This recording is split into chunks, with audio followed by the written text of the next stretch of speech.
They said she had only 24 hours left. Machines beeped softly around her hospital bed as her millionaire father begged the doctors to do something, anything. But even with all his money, all his power, he couldn't buy one more heartbeat for his little girl. Then, just when hope had died, a poor black boy walked in holding something in his trembling hands that would change everything. What he did next left the entire hospital in tears, and the millionaire on his knees, because sometimes miracles don't come from wealth. They come from compassion. Before we continue this heart-touching story, hit subscribe, like this video, and share it with someone who still believes humanity can heal the world. The city hospital was buzzing that morning. Doctors rushing, machines beeping, and people praying for loved ones behind closed doors. Inside one quiet room, billionaire entrepreneur Richard Hale sat motionless beside his daughter Lily's bed. The little girl, just 10 years old, lay pale and fragile, her small hand covered in tubes and wires. Richard had built skyscrapers, owned tech companies, and donated millions to charity. But now, none of it mattered. Money couldn't fix what the doctors called a failing heart. Every expert he flew in said the same words. She won't make it past tomorrow. Outside, in the hospital corridor, a young black boy named Elijah waited. His clothes were worn, his sneakers torn, and in his hand, he held a small brown box. He wasn't there for treatment. He was there for something else. Nurses glanced at him suspiciously, whispering, "He doesn't belong here." One even told him to leave. But Elijah didn't move. "Please," he said softly, "I just want to see the little girl in room 104. They laughed at him, ignored him, even called security. But destiny has a strange way of crossing paths. Just as the guard reached for him, Lily's monitor beeped louder, her condition worsening fast. A nurse screamed for help, and Richard rushed into the hallway, only to lock eyes with Elijah.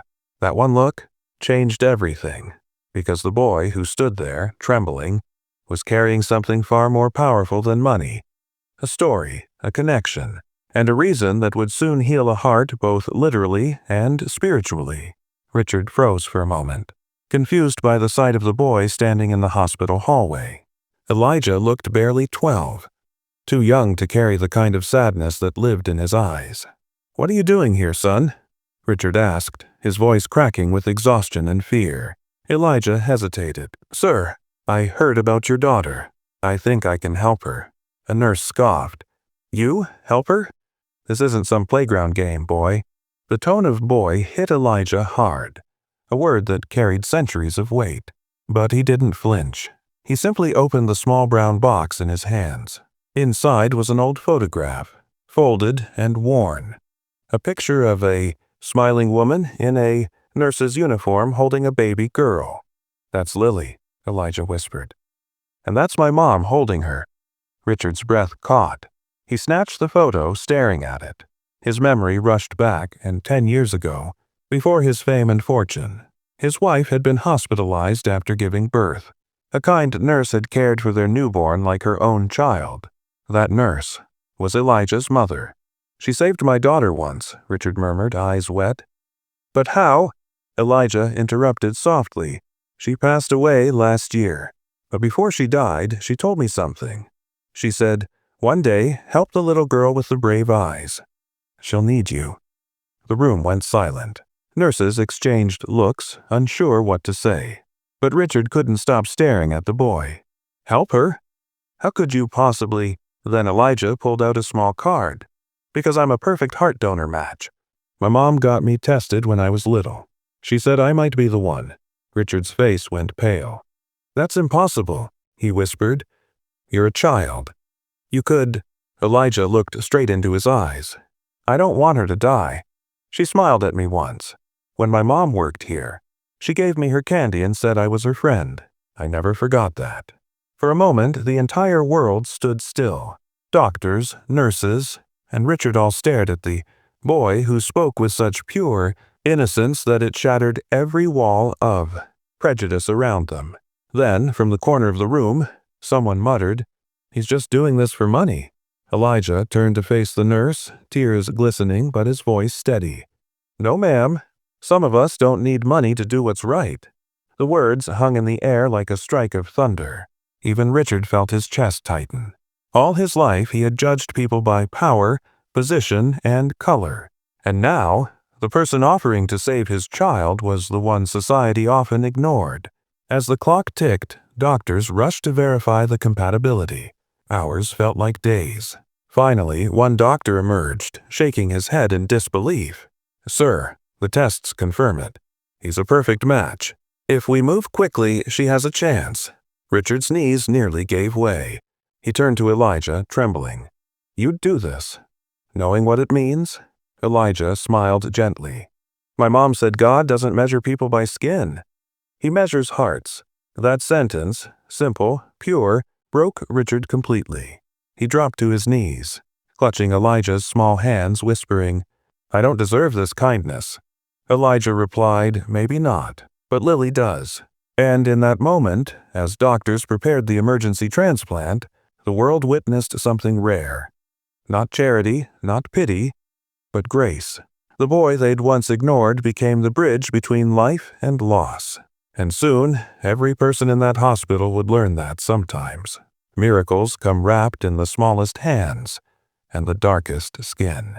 The operating room lights flickered to life, their cold glow reflecting off the stainless steel instruments. Outside the glass window, Richard pressed his trembling palms against the glass, his breath fogging the surface.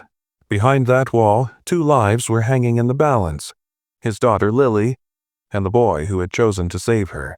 Doctors worked in controlled chaos. Voices firm, movements precise. "Begin cardiac prep," one surgeon commanded. "Stabilize donor vitals." Elijah lay still on the table, the oxygen mask covering half his face. His small chest rose and fell slowly. As the anesthetic began to flow, he whispered faintly, "Tell Mr. Richard. Don't let Lily cry." The nurse beside him froze, her eyes welling up. Meanwhile, Richard's wife, pale and shaking, whispered, "He's just a child. How can he be so brave?" No one could answer. Minutes felt like eternity. The sound of heart monitors echoed like thunder in the silence. One by one, the surgeons exchanged glances. The moment had come. "Ready for transplant," said the chief surgeon. The room outside had grown crowded. Doctors, nurses, and even janitors stood motionless. Every heartbeat, every beep, every breath was a prayer. And then the tone flattened. One of the monitors began to wail. "Elijah's heart rate dropping," shouted a nurse. "BP crashing." Inside the room, the surgeons moved faster. Outside, Richard's face went white. No, please, not him. Not again." But even in that chaos, the lead doctor didn't stop.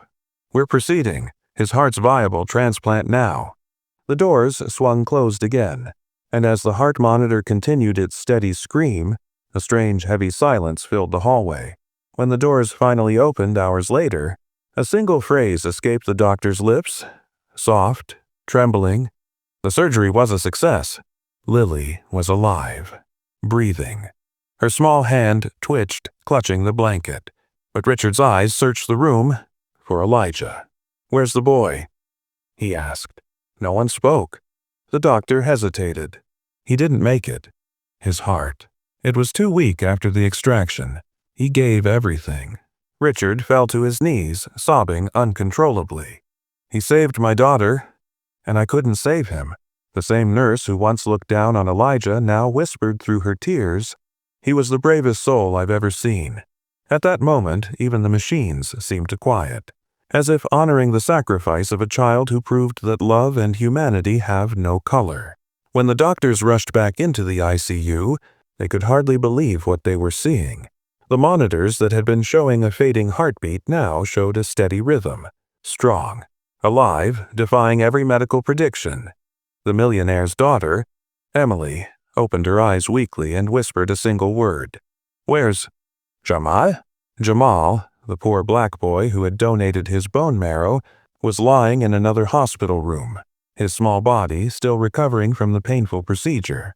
When the doctor told him that Emily had survived, that his marrow had given her life, again his eyes filled with tears, and a bright, humble smile spread across his face. Meanwhile, outside the hospital, news spread quickly. The media arrived expecting another tragedy, but instead, they witnessed a miracle.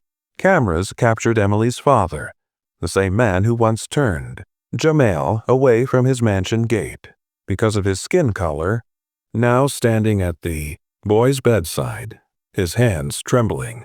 He looked at Jamal and said, voice breaking, "You gave me back my daughter, and I gave you nothing but hate." The room went silent. Nurses, doctors, everyone stood still.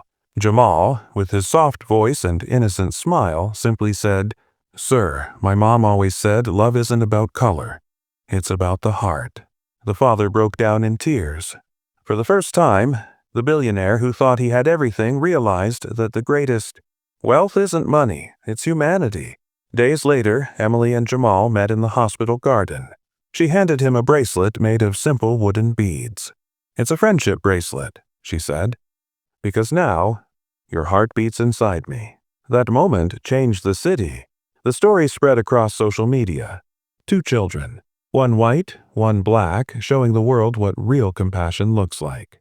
Schools started organizing awareness programs on racism, equality, and kindness. News outlets called it the miracle that erased color. But the real change wasn't in the headlines. It was in the hearts of people. Emily's father opened a foundation in Jamal's mother's name, the Grace Project, dedicated to helping underprivileged children get medical care. Jamal became its first ambassador, speaking to kids everywhere about how a single act of love can erase centuries of hate. And every time he spoke, he wore that same wooden bracelet, the symbol of a bond stronger than prejudice, stronger than fear. Because in the end, it wasn't science or money that saved a life that day. It was kindness. It was courage. It was a boy who refused to see color and chose to see love instead. If you believe that love is stronger than hate, if you believe every life matters, no matter the color, then write "Love Wins" in the comments and subscribe for more stories that touch your soul.